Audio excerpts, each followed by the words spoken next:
Mesdames et messieurs, nous vous souhaitons la bienvenue à la Maison de la Presse en ce jour symbolique. Le 26 mars est une date importante et inoubliable dans l'histoire du Mali démocratique.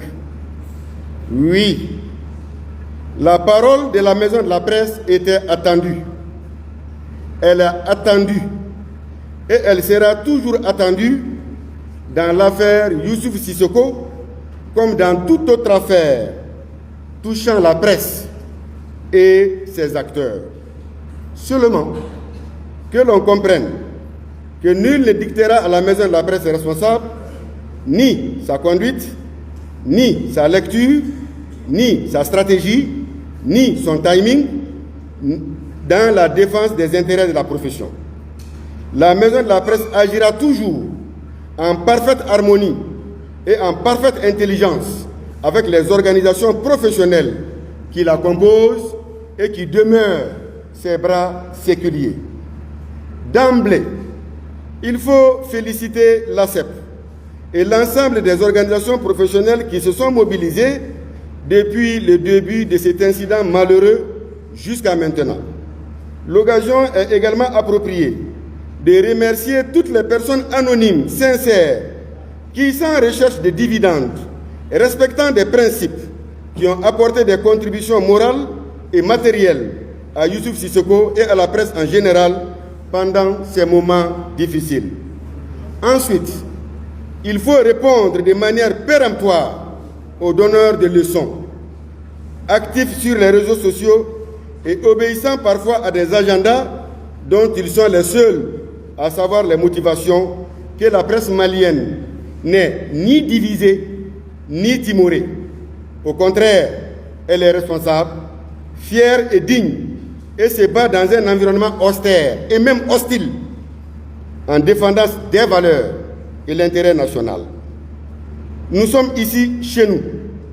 Nous nous exprimerons ici chez nous et nous n'irons nulle part, plaise à Dieu. Qu'avons-nous fait depuis que cette affaire a commencé? Retenons que Youssouf a été appréhendé, je préfère le mot appréhendé, le 5 avril 2026, pendant que la Maison de la Presse, les organisations fêtières, la HAC, le procureur chargé du pôle cybercriminalité organisaient un atelier sur la régulation de la presse à l'hôtel février Maïva. Unanimement, les organisations professionnelles ont déploré et même condamné la manière dont le journaliste a été interpellé. C'est pourquoi j'ai dit qu'il a été appréhendé. C'est l'occasion de répéter ici notre opposition ferme à certaines dispositions du nouveau code de procédure pénale qui, avons-nous plusieurs fois dit, constitue dans certaines de ces dispositions un recul démocratique préoccupant. Nous l'avons dit et nous le répétons aujourd'hui. Des confrères ont abandonné l'atelier pour assister Youssouf au tribunal durant plusieurs heures, pendant que d'autres rivalisaient des publications insensées et irresponsables. Quand Youssouf a été mis sous mandat de dépôt, il a continué à bénéficier de la solidarité des confrères qui lui rendaient régulièrement visite à la MCA. Ils lui ont apporté soutien moral et financier. Le président de la Maison de la Presse, de retour d'une mission à Dakar, s'est rendu à la Maison de la Presse, à la Maison centrale d'arrêt de Bamako, à la MCA, accompagné du président de l'ACEP et du président du Fonds Sopresse. Lors des échanges avec Youssouf Sissoko, je dis bien, le président de la Maison de la Presse accompagné du président de l'ACEP et du président du Fonds Sopresse. Lors de nos échanges, M. Youssouf Sissoko, notre confrère, comme dans son audition et lors de son procès à la barre, je répète, Youssouf, pendant son audition et lors de son procès à la barre, a exprimé son regret et a avoué avoir manqué de vigilance dans la publication de l'article incriminé. C'est l'occasion vraiment pour la maison de la presse de s'interroger sur les hiatus qui existent et qui continuent encore d'exister entre les positions affichées par l'accusé et la ligne de défense adoptée par l'avocat.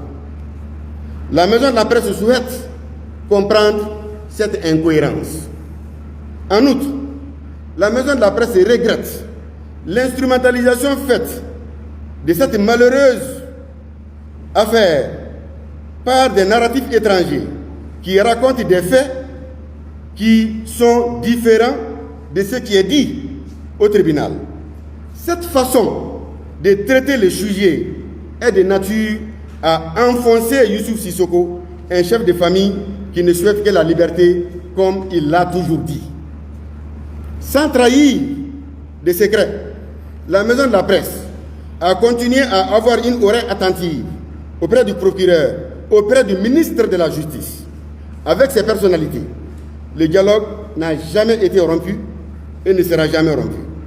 La maison de la presse continuera à inscrire ses actions dans le cadre du dialogue et du respect des lois de la République, tout en s'appuyant sur des leviers sociaux pour permettre aux journalistes de recouvrer la liberté.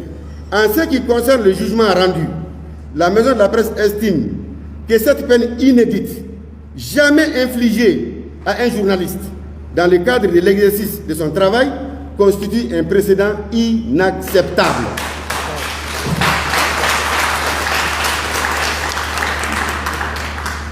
Je dis bien, cette peine jamais infligée à un journaliste au Mali dans l'exercice de son travail constitue un précédent inacceptable.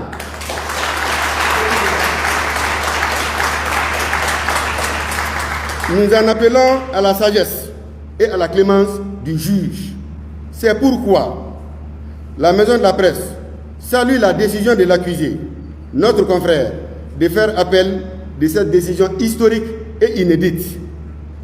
La maison de la presse continuera à suivre de très près cette affaire et mènera les plaidoyers nécessaires pour un dénouement heureux. La maison de la presse réaffirme son attachement à la liberté de la presse et invite les acteurs de la presse à plus de responsabilité et de professionnalisme. Je vous remercie pour votre aimable attention.